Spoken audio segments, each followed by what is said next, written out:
Look at how we are, like, we didn't plan this, but we're an Oreo. That could go a lot of ways on a sex and intimacy episode. Okay, we're not going to include that then, because that's weird. Me and Matt are siblings, for anyone that doesn't know. So I am not the creamy filling in this. I don't think Jesus I know what you're referencing. Christ. Wait. Oh my God. You never heard that? No. Oh my God. When some people have threesomes. I don't think I want to know that. I don't think we can we put this out in the world? Yeah. Oreos are delicious. Okay. Moving along. Thank God Hi, I wore everyone. a turtleneck today. I'm already blushing. I'm All right. learning something.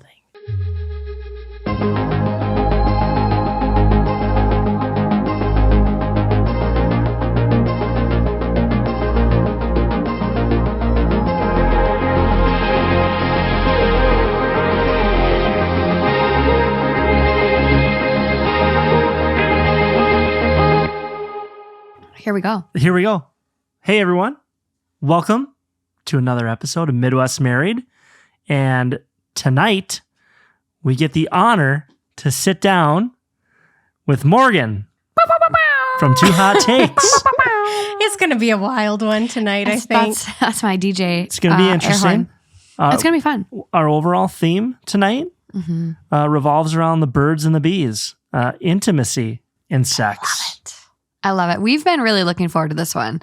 Matt is going to be Yes. uncomfortable the whole time. Well, I probably will too, but I'm going to revel in it. One of I'm us gonna wore a revel in. turtleneck. I know. I get blotchy. You'll probably see it like creeping up into my cheeks, but it's okay. It's going to be great. Yeah. I'm sure that there are people out there like me. Many. I saw it on my comments when you came on Two Hot Takes. People were like, Amy's sharing about her stress. Like, I relate. Stress hives. It's a real thing. It is a thing. It's a real thing.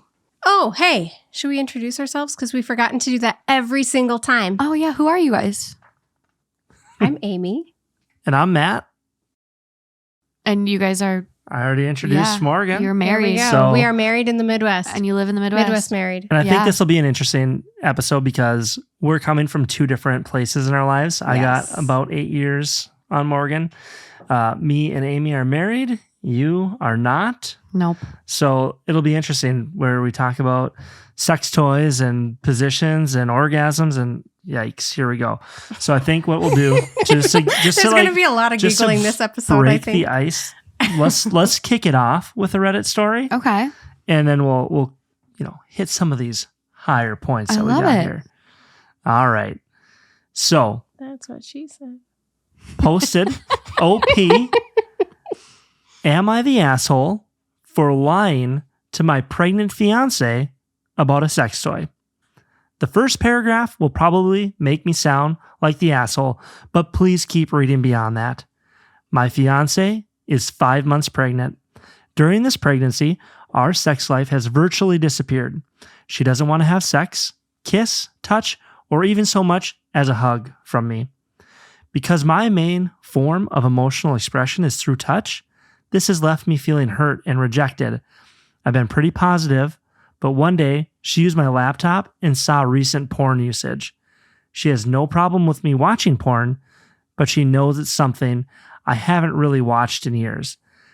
This led to her asking me if our lack of sex has been hard on me. I admitted that it had. She told me she just hasn't had a sex drive after becoming pregnant, and that she's sorry that she's been physically and emotionally distant. We talked things out, and the conversation went great. At first, I was okay with everything. I would continue taking care of myself sexually and form a better connection with her outside of the bedroom. But not long after that conversation, I found a recently used dildo under our bed. I asked her that I thought her sex drive was gone. She admitted that she's still been masturbating regularly, almost every day. Naturally, this kind of hurt because I wonder how she couldn't have a sex drive, but has it with a sex toy, and not with me. I expressed this, and she suggested that I get a toy as well. I bought a toy for myself. It was a standard fleshlight that I only used a couple of times. Fast forward a month, and we were cleaning out our house, she grabbed a box, which I had hid the toy in, and asked what was in it. Embarrassed, I said, "Oh, it's just a couple of books." She started to open it, and I stopped her, and she asked again, "What's in the box?" I said, "It's a sex toy." She immediately stormed out because she said I lied to her by telling her it was something else, which I guess is true. I just panicked because I didn't want her to see it. She left and went to her mom's house to stay the night there. She was texting me, saying that she can't trust me, and then that turned into her being mad about me having a fleshlight, even though she was the one that suggested it, because we wouldn't be having sex for a while. I pointed this out, and also the fact that she owned a dildo. Her counter argument was that her dildo was purple, so that made it unrealistic. But the fact that the fleshlight was skin toned made it almost the same thing as cheating, and accused me of wanting to sleep with someone else. She's really going through it. Oofty. Which is nowhere near remotely true. So, people of Reddit, am I the asshole for this fight? Or is my fiance overblowing the situation? Morgan, you're the guest on this one, so you get to give your take first. I don't think he's the asshole. There seems to be some really bad communication going on here, which I was so happy at the beginning. It started off so solid where, he said his main form of intimacy is touch and sex and those things. And he was like, I communicated this to her and she said I should get a sex toy and, whatever. Like, that was great. And then they went downhill so fast. I think there's a bit of a double standard here. And I think a lot of people are like that, where it's okay if they have a vibrator, but not if their partner has a pocket pussy. Like, I know multiple people who feel that way. And it just feels like a double standard to me. I don't know. I think the fact that it's purple doesn't change anything. Color? No. Close your eyes. Your eyes are closed most of the time when you're using it. Anyways, so close your eyes. Color doesn't Close your eyes. matter. Like, color does not matter. And I think she was reaching there. she's reaching. It seems like there's some deeper issues here. Like the fact that she was lying initially, saying, I don't have a sex drive since this pregnancy. And then he finds out that she's going behind his back and masturbating every day. No, you have a sex drive. You just don't want to have sex with him. So I think that that's like a huge piece of the breakdown in communication, because after going through a couple pregnancies, and people have a variety of experiences. I know Spill the a lot tea, of lady. women. I know a lot of women who are like, my sex drive went through the roof when I was pregnant. That's what you hear a and lot. actually, yes, that's like the common experience. For I me, literally, nope. no. I was on the other end. I was like, no, thank you. No, thank you. I think a lot of it too has to deal with your body changing so much. So I understand that, okay, maybe she wasn't feeling the act of actual sex because she didn't feel comfortable probably anymore in her body. Mhm. And so maybe the act with a vibrator, like that's easy, A lot easier. fast, by yourself. You don't have to subject yourself to any judgment or insecurities that you're placing on yourself. Not that your partner Mhm. would judge you, but you wonder, oh, does he think that my boobs are too saggy now, or that my belly's too big, or that I have stretch marks now? I don't feel pretty. I don't feel attractive. So like engaging in that act with a partner might be more difficult and harder when you're pregnant versus just, being intimate with a vibrator. So I that's think maybe you're spot different. on the money. I think you're so on the money. It's not, you don't have to be vulnerable. Right. Like There's no vulnerability. No, there's none. Mm-mm. And I think you're spot on the money with why she's like lying and using a vibrator, dildo, whatever it is, instead of just coming clean. Because even saying that, like, I'm feeling gross. My hormones are out of whack. I don't know, like whatever, like that even takes a lot of vulnerability and open communication with your partner, which maybe she's not Right. willing to have that. Right. So I think that's where the first breakdown of communication happened. You just want, I see you like itching to jump in here. Let's hear it. No, I think he took it like a champ. Like, Yeah, he did. I think he did Yeah. all the Yeah. right things, and she was the one that suggested that he go out and get a sex toy. So Right. I don't know. I think we're going to go back. maybe it's hormones, maybe there's some like relationship breakdown there. I can see how it would be hard from his perspective to like feel like connected at that point. But all right, so he goes out and he buys a fleshlight. Like, it does not replace another person. Like, that doesn't make you want to go out and have sex with somebody else. And like, at the end of the day, it just makes it feel better. When you have actual sex with your partner? No, I'm saying like versus like masturbation versus like a sex toy, right? Yeah. So Like, your it's a hand different versus your a yeah. pocket pussy. So like, I don't know. They need to talk this out. Honestly, like couples therapy for this one. Like there's a lot of unwillingness to communicate, whether it's shame, embarrassment, and like you guys are having a kid together. You have to be willing to have She can't tough- trust him anymore. Yeah. Like, That's overblown. That is. I think she's overreacting at a lot. But again, like she is pregnant, hormones, you know, baby brain making her a little goofy. Happens to the best of them. But there's something seriously wrong there. What was the top comment? What did the people say? Top comment, not the asshole. Her counter argument was that her dildo was purple, so that made it unrealistic. But the fact that the fleshlight was skin colored made it almost the same as cheating. This is probably the worst counter argument I have ever heard, period. I agree. You can just tell funny. her that it is modeled after some non-existent humanoid, like a succubus or something. Then it's no different from having Thanos' dick under her bed. Oh, Edit. is he purple? He is purple. Hormones might be the reason for why she's being an absolute asshole, but that does not excuse her behavior.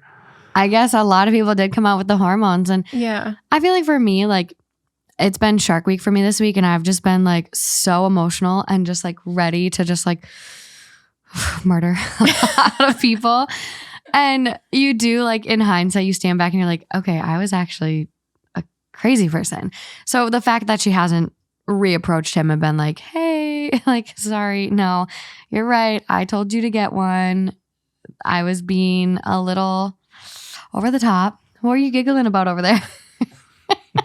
Thanos. Yeah. Oh, there was a couple good ones. Let's see. If you've ever seen the insert of a fleshlight out of its shell in person, then you know how horrible that is. I want to know what it looks like now. Yeah, I don't understand that one.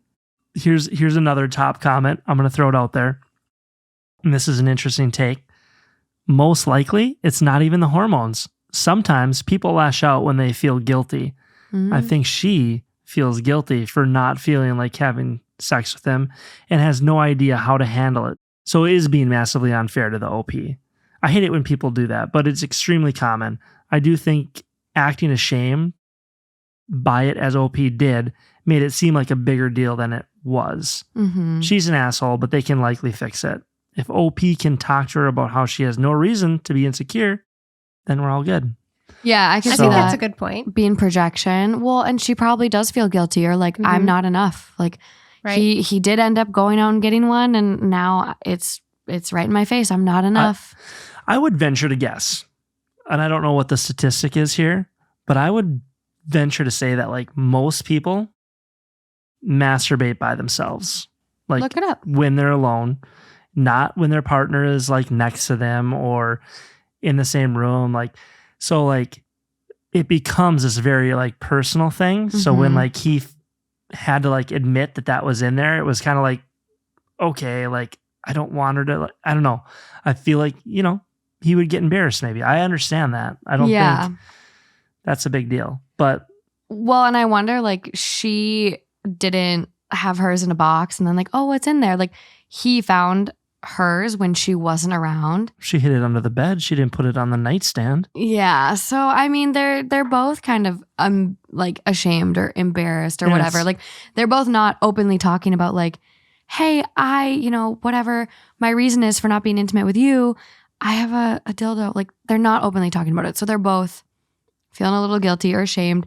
Him, not so much. Her, I think, definitely. Can I also say, it's kind of gross that you'd throw your used dildo underneath the bed. Maybe not it's in a wash it. silk Maybe it's in a pillowcase. box or like a silk bag. Silk sex toy bag. They sell those. OP, if you're out there, I want to know. What was it in? What was in the box? So, What was in the box? all right. I know you looked at me. I was like, what was in the box? Moving off of the Reddit story then. Okay. So are you both in a relationship pro toy or anti toy?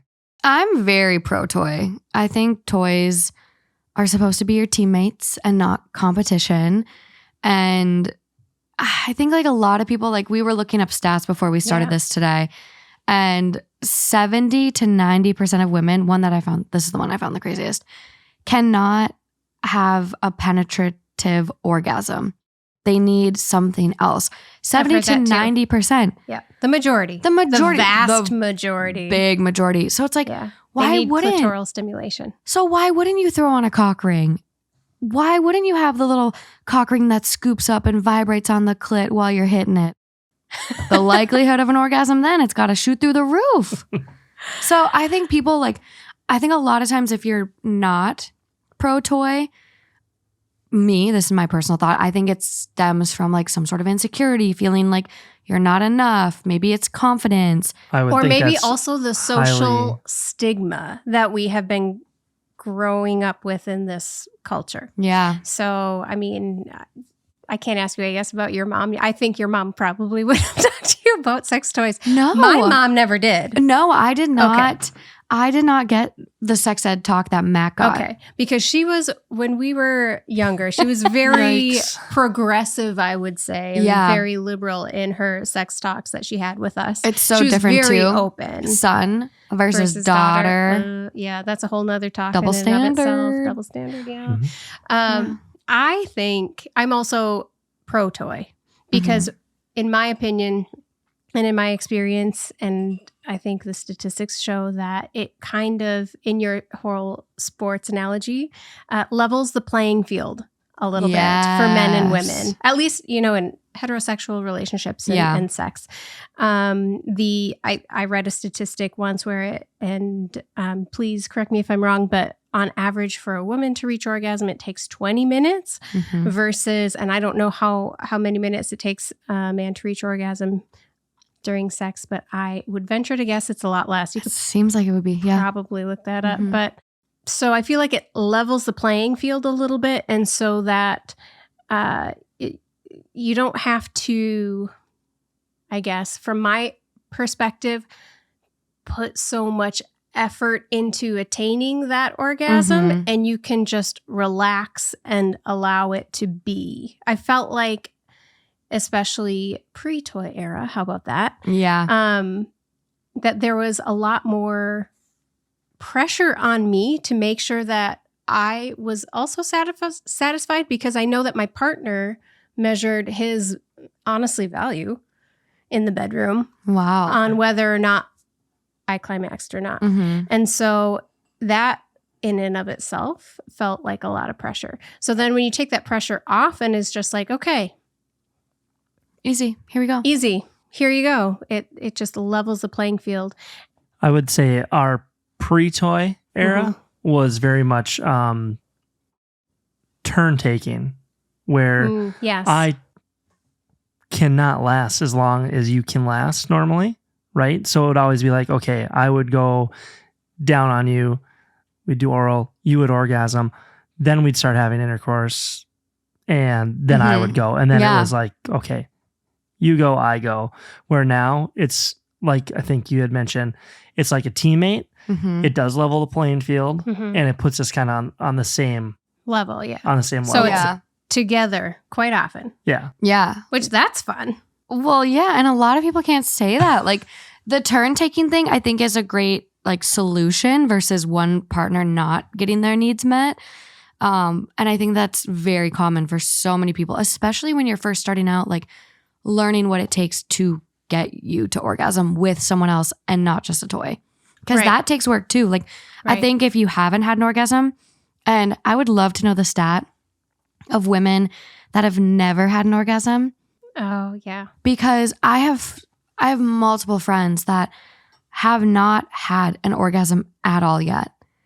And I'm like, I asked them, I'm like, well, do you have toys? Like, Have you kind of like worked out what it takes to get you to orgasm by yourself? Have you explored your own body and your Yeah. own needs? Yeah. And I think, there is a lot of shame there initially when you're first exploring, but I think that's what it takes. Like you got to figure out what it takes to make yourself, just you, have an orgasm, and then you can communicate that to someone else.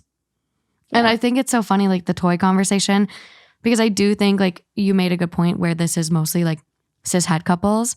Yes. Because the queer community, like you ask them like about sex toys, they're like, hell yeah, that's not even a problem. That would never be a problem. So open. Strap-ons, vibrators, dildo. Like, yeah, like that's not, they're so open. Right. So open. And that's just a part of it. It's like for many couples that I know, it's a part of it. All right. I got stats on stats on stats. All right. go. You ready? Tell us the All right. stats. Sorry. So here's what I found. Foreplay for married couples that lasts 1 to 10 minutes leads to typically 40% of their wives having orgasms. The percentage rose to 50% when it was foreplay for 12 to 20 minutes, and it ups to 60% with greater than 20 minutes of foreplay. Foreplay is so important too. And between 70 to 90% of women are unable to achieve orgasm with penetration. That's the one that blew my mind. 70 to 90%. Because I very, like, I literally think I've, like, twice. I can count it on one hand, twice. And it's both times vibrating cock ring. I got the Amazon link, guys. That's good. Justin, how is it? And to answer your question, it's roughly 10 to 15% of women in total have never had an orgasm. The surveys suggest that up to 1/2 of women are not satisfied with how often they reach orgasm.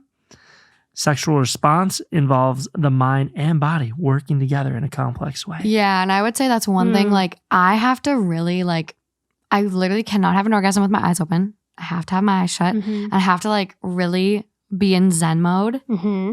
And I think that's, like, a big difference where, like, I think guys are more just, like, purely physical. Like, yeah, there's always going to be a little bit of mental there and visual.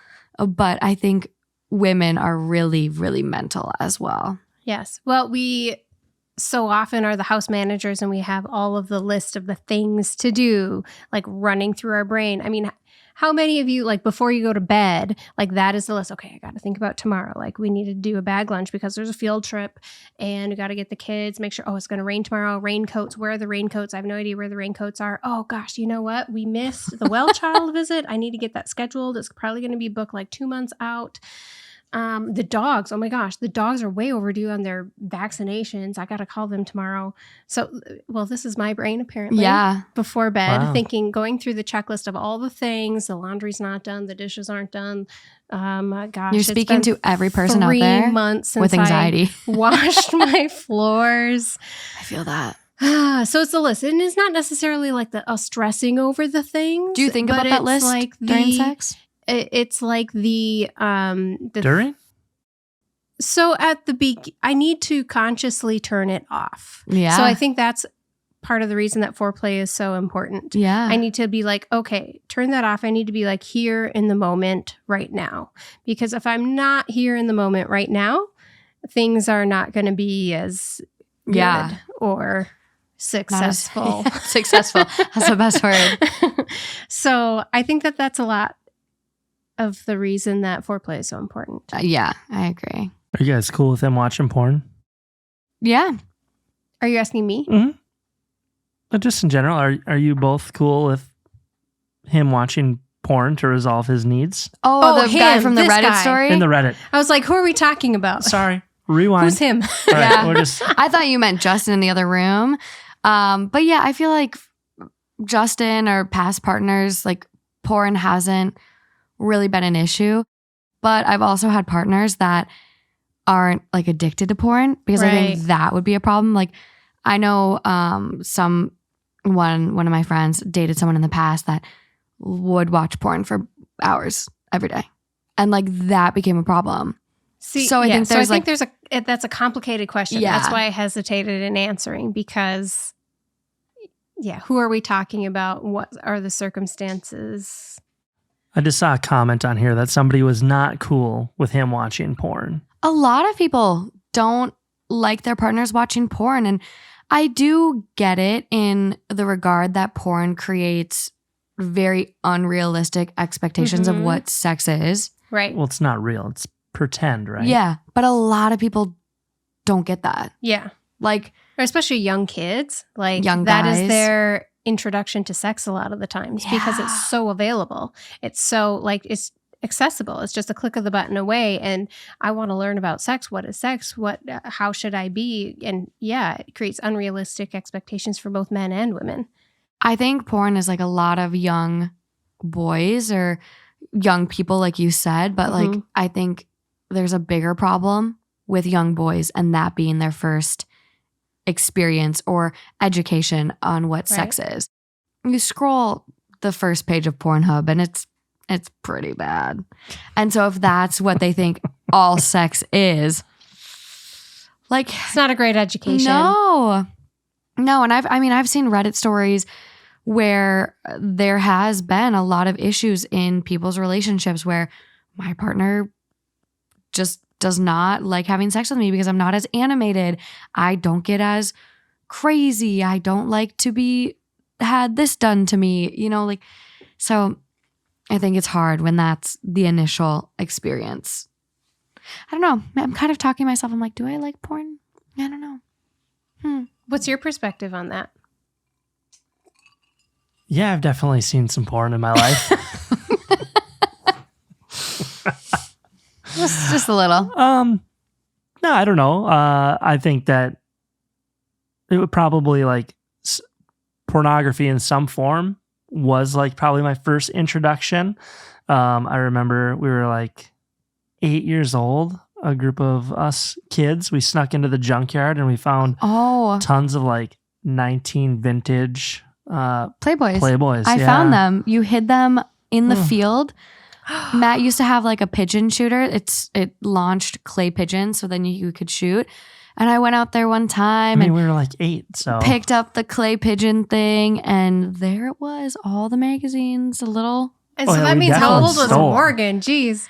They were out there for a while. We'll put it that way. Okay. They were out there for a while. But yeah, I think, in today's age with technology, like Right. it's It's a lot very easier. accessible. And so the difference, though, between the content that you saw in a Playboy that was probably from Just centerfold. 1980s True. or early 90s versus So I'll fast forward. Yeah. I'll fast forward. what is available today, I think is very, very different. Probably like 4 years later when you're like 12 or 13. DirecTV. DirecTV was a big thing back then. Yeah. And people would hack the chips, the cards, Oh my God. so you could get all the stations.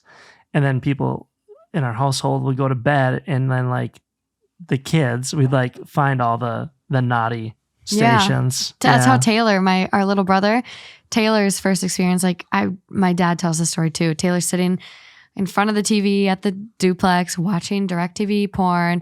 My dad walks up behind him and it's like, what are you doing? Oh, this is neat. Yeah. That's what it was.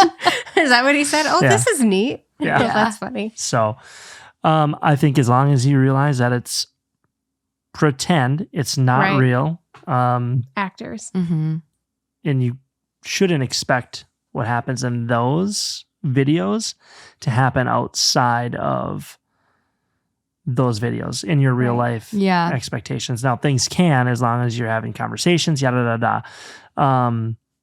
So yeah, I guess I'm okay with porn. I don't watch it a ton, but yeah, from time to time. Mm-hmm. But a lot of people don't have those conversations with their parents or their older friends of being No. like, hey, dude, porn's not real. I mean, do they have those conversations? I don't think. Honestly, this I is would- kind of the first time I've had this conversation. I would I've never talked about Right. like this with plan my on friends. Plan on having Yes. that conversation with our kids. Yeah. Mhm. That's Like, good. It's Yeah, you guys are so very easily proactive. accessible. So in this day and age, you actually do need to start having conversations in order to protect your kids, even as young as honestly our kids are now. Like Yeah. 4 and 6, you have it in a different way. The way that you have that conversation is, if you are on my phone on whatever app or YouTube or whatever. And I mean, kids, they know how to work your phone. It's crazy what they can do. I mean, anyway. So if you're ever in a place where like, oh, you click a button and you see someone's private parts, here's what you do. You close down the app and you come and you tell mom right away, you're never going to be in trouble, but we need to make sure that, you're not seeing things that are not good for you, that are not good for your eyes. Yeah, no, that's a great way to put it. So that is the way that you talk to them about it at that point, to keep them safe and to kind of keep having that bodily autonomy and your body's your body, their body is their body. And it's our job to keep everybody safe. No, and your kids definitely know that. I'm thinking about we went hiking this past weekend and we were going over like rocks and my mom was like, Emmett, hold my hand so you don't fall on the rock and just hit your head. And he's like, no, this is my body. I know. This is my body. This is my body. Yeah. So no, that's good. That's really, really good that they know that and have safe spaces. So I had never heard of this. And apparently it's a thing where men sometimes prepare for dates where they anticipate that there's a high likelihood of success. Relations. Success. Yeah, that's a better way to put it. Where there's a high instance of success. So it is, it's giving something like Mary, whatever the Cameron Diaz movie is. Something About Mary with Ben Stiller. Yeah. And, Brett Favre was in it. Cameron Diaz, Brett Favre was in it. Yeah. I don't know why it just hit me right now, but I was 13 when that movie came out. Oh my God. And I went to the Miller Hill Mall movie theater with mom to that movie. Oh, that's for real? That's quite the movie to see with your mom. She got up and walked out. I mean, she was progressive, but maybe not that progressive with your 13-year-old kid. Yeah. Yeah. I wonder if a lot of people do that. I think, 100%. Really? Do they? I never knew about it. I never thought about it. I think when I was like younger and I knew that like things were going to happen, like obviously when you're younger, you don't last as long and like you want to be successful. You want to like perform. Yeah. You get that one out of the way. Yeah. That's not something I've ever done. But I did have some girls in college that would put on like clit stimulation before going out to the bars. I suppose that's similar in the opposite way. Kind of like it's amping you up, like you're getting horny as you go out. So like it's leveling the playing field. Everybody's just trying to level the playing field. So everybody is satisfied and happy. Successful. I love that. Yeah, you should post a poll and see if people have tried it. All right. We can do that. We can post the poll out there. We'll do it.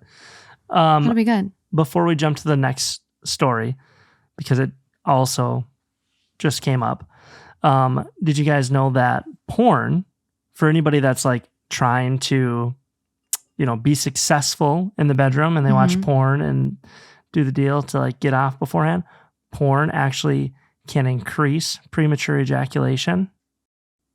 That's crazy. Because you just get too excited? We're too excited? Two-sided. I wonder why.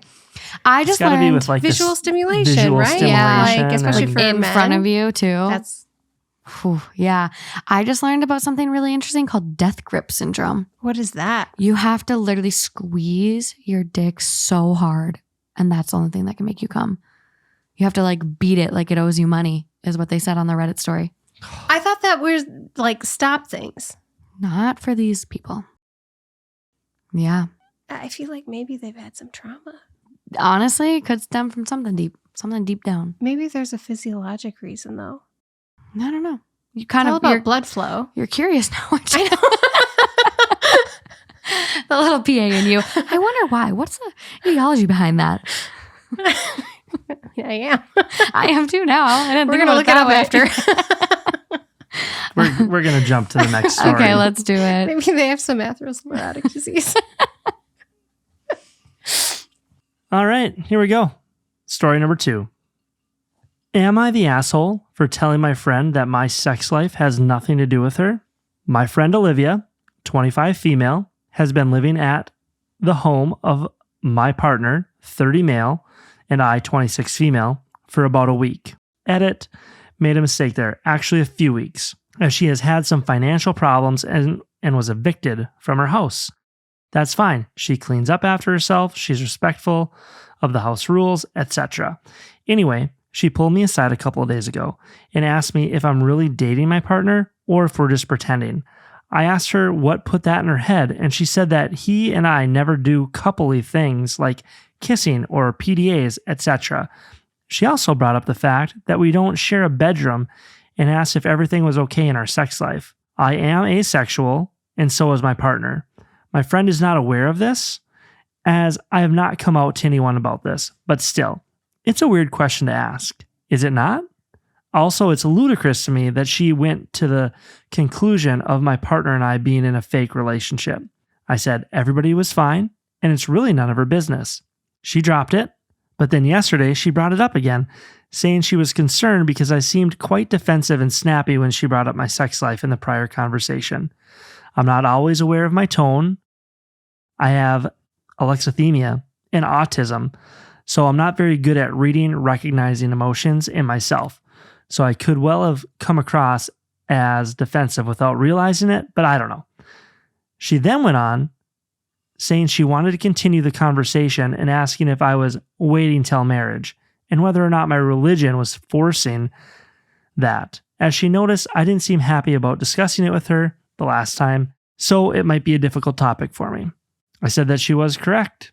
I didn't want to talk to her about it because, again, it's none of her business. So I'd appreciate if she just stopped trying to talk to me. She told me I was being rude when she was just looking out for me, and the least I could do was appreciate her support.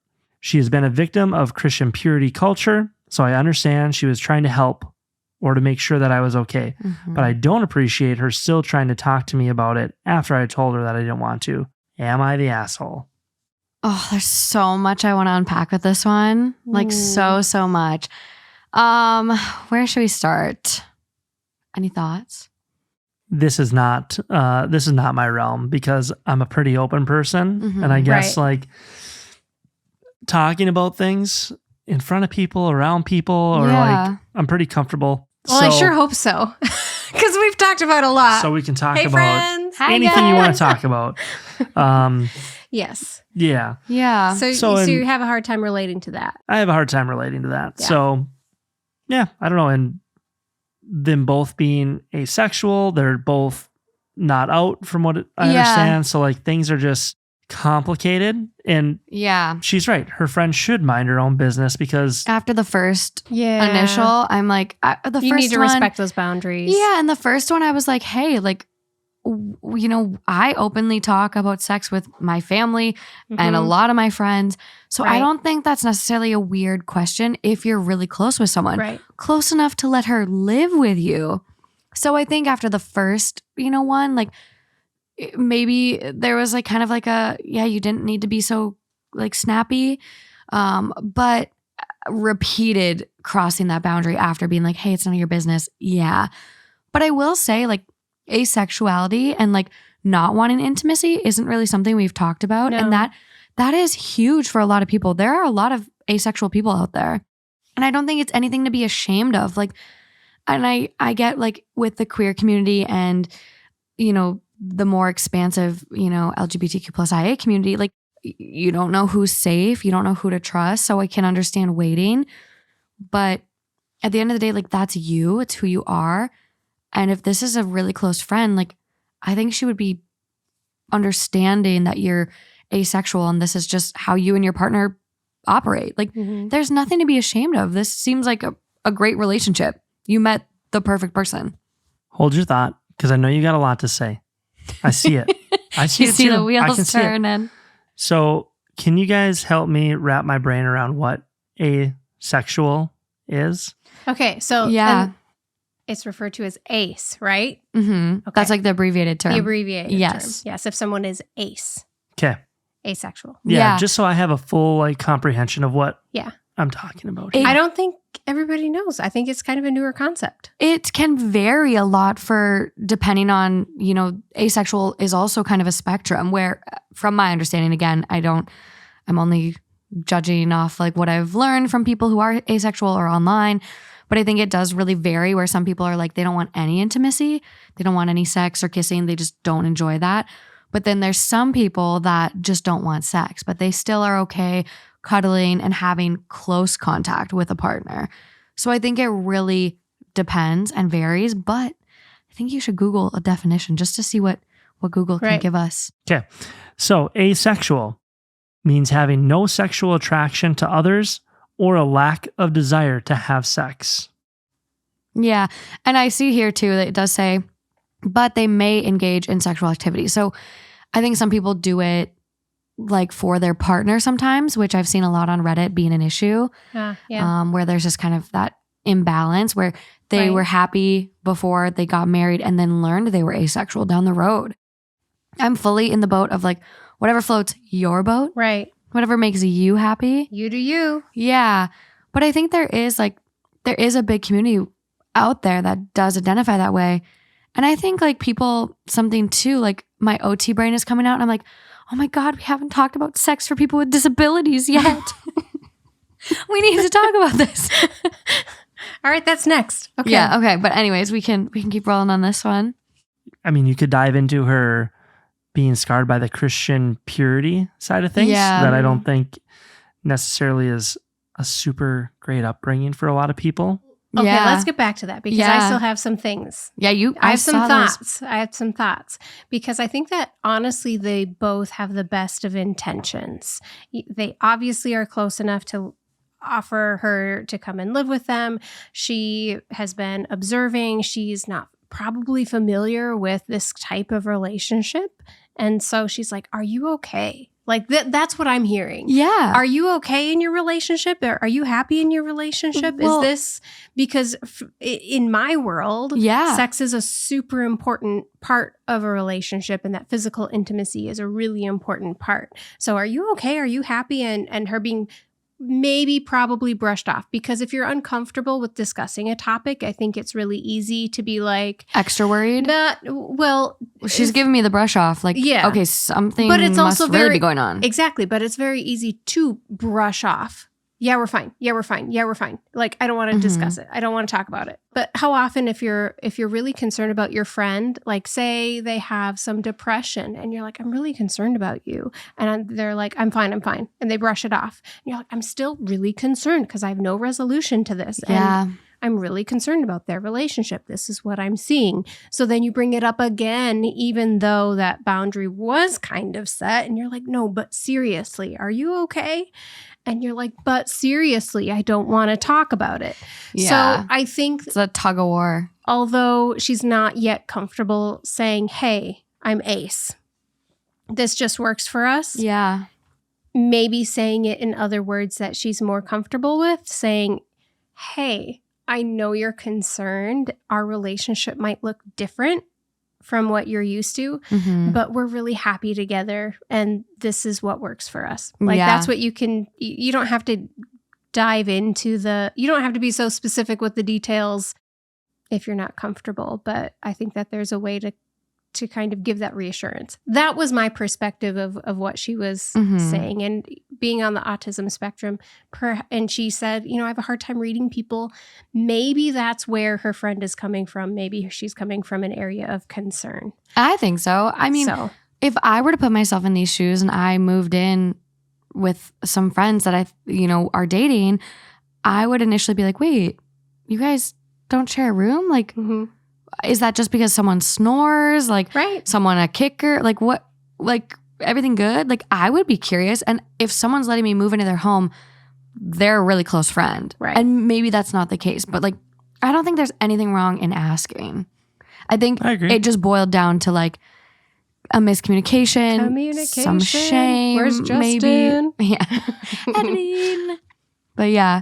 You do have a quote on your outline too that I think kind of fits into this. The Glennon Doyle one. Yep. I love Glennon Doyle. Yeah. Oh, so that's my dream to meet her someday. Everyone just needs to remember that the most important thing about sex isn't necessarily the climax. And I think you could change some words there. I think you could say the most important thing about a relationship isn't necessarily the physical intimacy.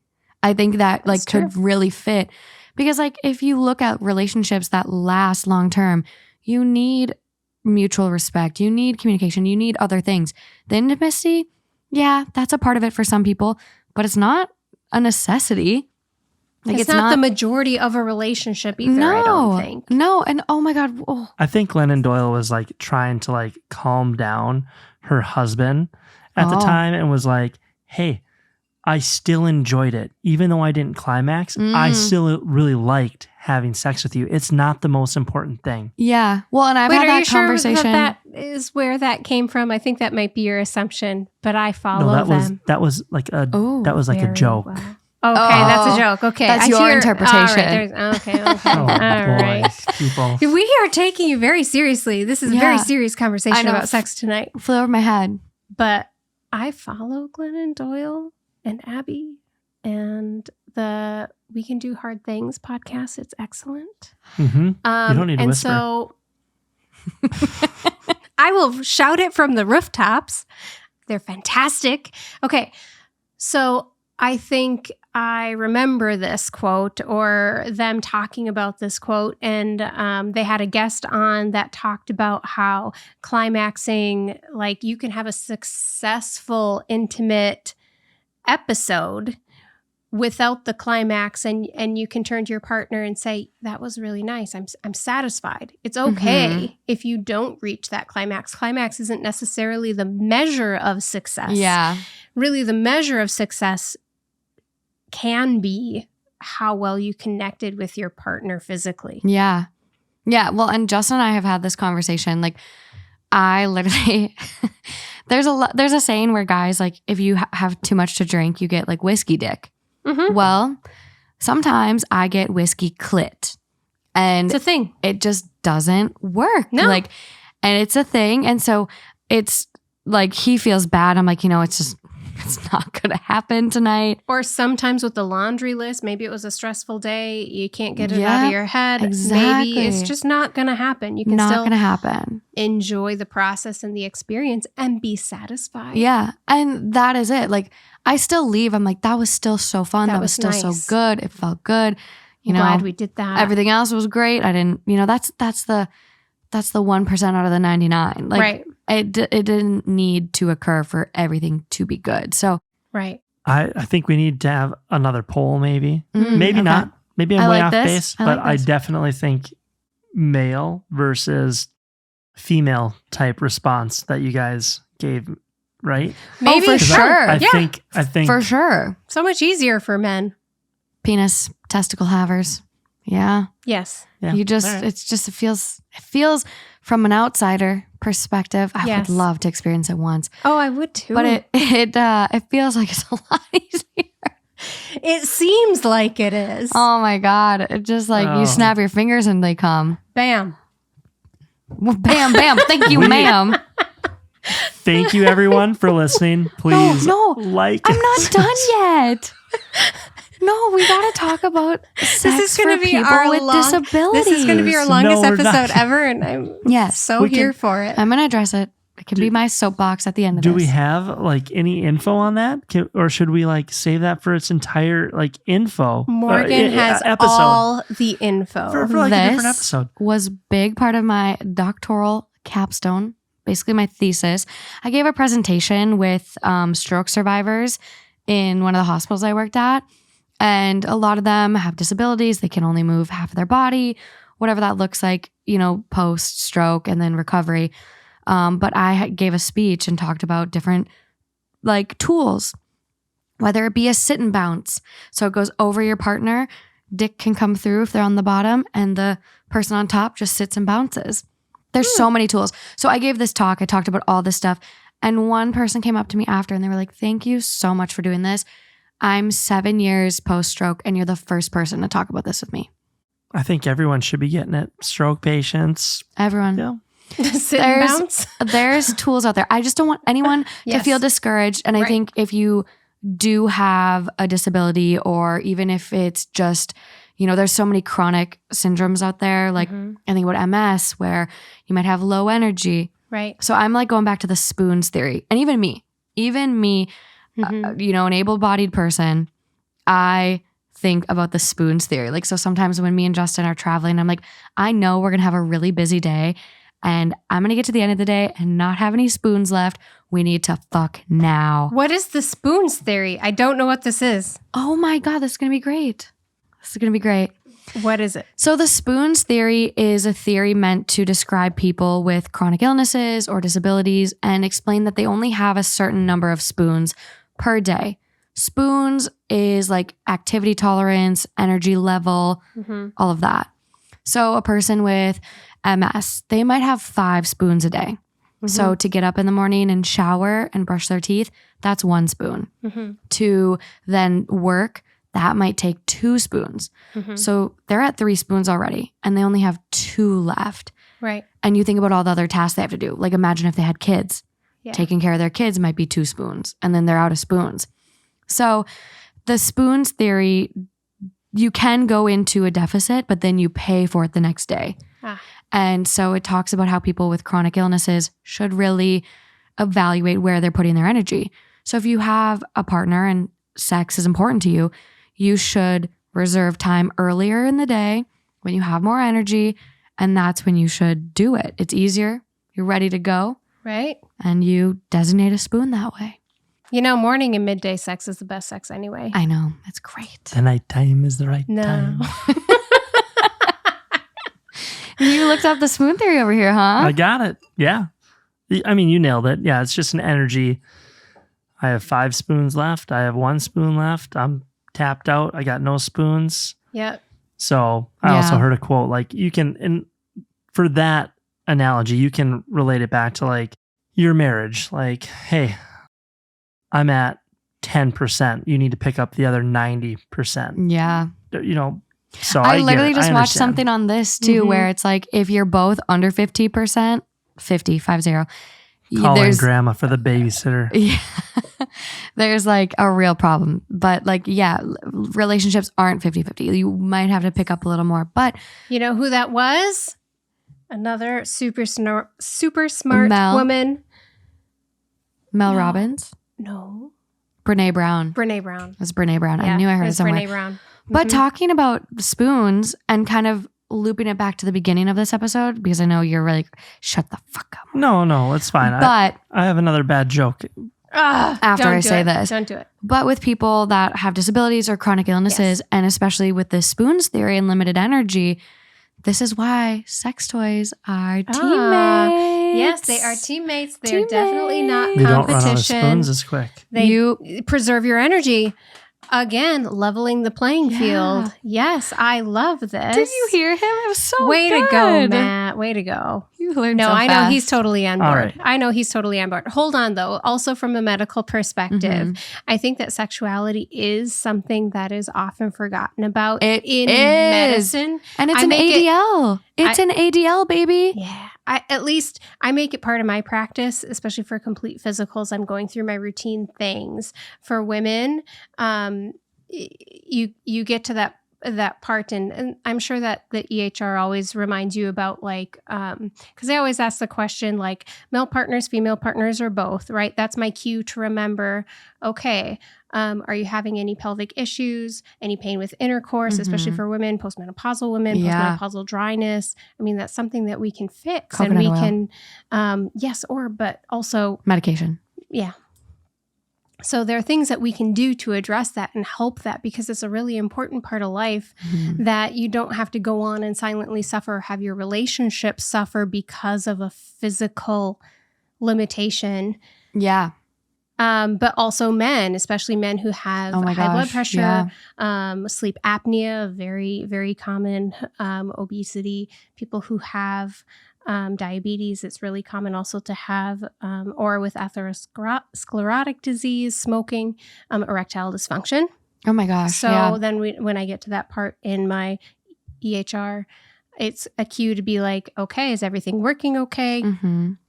because people won't bring it up on their own. They won't. No. So if you are it's taboo. Yeah. It's so taboo for If you're so many still. a medical provider, make sure that it's part of your, like, this is the Your list of questions, checklist. the checklist. Yeah. Put it on your checklist. It's a really important part of So just important. being human, Well, happiness, Yeah. And so relationships. for those that don't know, like ADL is activities of daily living. Oh, yes. Eating, sleeping, bathing, sex is on there. So yeah, it might not be every day, but it's still a really important activity that you're Part of being you know, human. yeah, for a lot of us. And What do you think the right amount of sex is during the week? well, we did read one little study before Since this. it's a daily activity.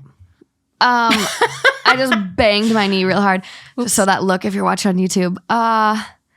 I really think, I don't think there's a right number. I think it really, you need to openly communicate if you're feeling disconnected. Like me and Justin have gone, I think like 2 weeks, just with traveling and stress and busyness. And I think we both sat down and were like, okay, we need to reconnect physically. Like this isn't good. But Right now? no, well, we're good right now. Well, I was going to say, you need to get out of here. We're good right now. But I think it Yeah. it varies. Life ebbs and flows. Like talking about the first story, she was pregnant and postpartum, you can't have sex for 6 weeks at least. And then Yeah. I mean, it depends on if you want to. Yeah. And Yeah. so I think, there's seasons in life and Mhm. Peaks and valleys. yeah, and you just got to be willing to go through them with the right partner and talk about it. I think the biggest thing is talking. I would say that's really common, at least for us. We will go through times where we feel really good and we will have it multiple times a week. Mm-hmm. And then we will go through times of life where we are either really busy or really stressed, or it just doesn't happen as much. Like to me, it feels a little bit like those peaks and valleys. Mhm. And yep, when you get in that valley, you can say, oh, pause. We need to do something a little bit different here so that we stay healthy in our relationship together, Yeah. to make sure that both of our needs are being met. Yeah, I agree. I don't think that there's like a specific number of times that you need to assign to your like calendar. Yeah. From a guy's perspective, you operate a little differently. There you go. What are your thoughts? Um, Once a week? I would say we're Twice a probably week. like at our best when it's like twice a week, 2 to 3 times a week. Okay. Like I would say that's when we're like thriving. That's the peak. Mm-hmm. I mean, peak is like 5, and that's how it should be since it's a daily like. Monday through Friday. Activity of You daily know, living. Sometimes Yeah. I want Oh, to sleep funny. in, or but Mhm. no, I think twice is like Yeah. it's good. Well, and we did talk a little bit before where we were rapid firing off stats, like getting ready for this Yeah. episode. And one did say like sex typically makes couples happier, and it gave once a week at least, I think is what it was. That's true. That's what it says. You want to read the study? Give them the facts. More frequent sex is linked to feeling happier and more satisfied within a relationship, Mm-hmm. and that happens at a frequency of once a week. After that point, additional sex seemed to make no difference for most individuals. I would agree with that. There you go. I would agree. And this was coming from a study, I think, where it was like a really longitudinal study. Oh, gone. How'd you do that? I gotta learn that trick. Command Z, undo. Oh, no shit for closing tabs? Yeah. Sweet. So this was from like a really extensive study, actually. 30,000 Americans, men and women between 1989 and 2012. That's pretty good. Yeah. And they found that having sex at least once a week was Correlated with higher happiness Happier- levels. happier people. Yeah. I believe all. that. Yeah. All right, everyone. I think we've This had has been fun. This has been fun. good. Yeah, It's this been has been good.